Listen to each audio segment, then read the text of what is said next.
কিরে সকালবেলা কি করছে দেখছো?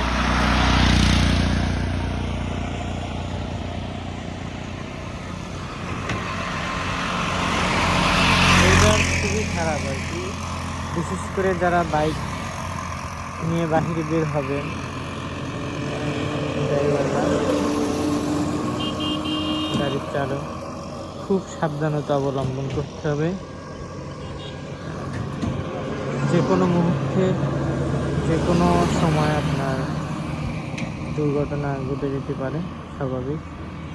দেখেন কিচ্ছু দেখা যায় না, মোবাইলে যেভাবে দেখা যায় কিন্তু সরাসরি কিন্তু আরো কম।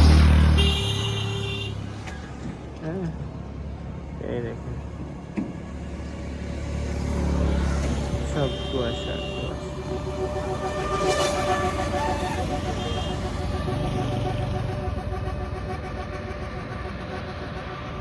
এই যে সকালবেলা ঘুঘু পাখিরা কুয়াশার ভিতরে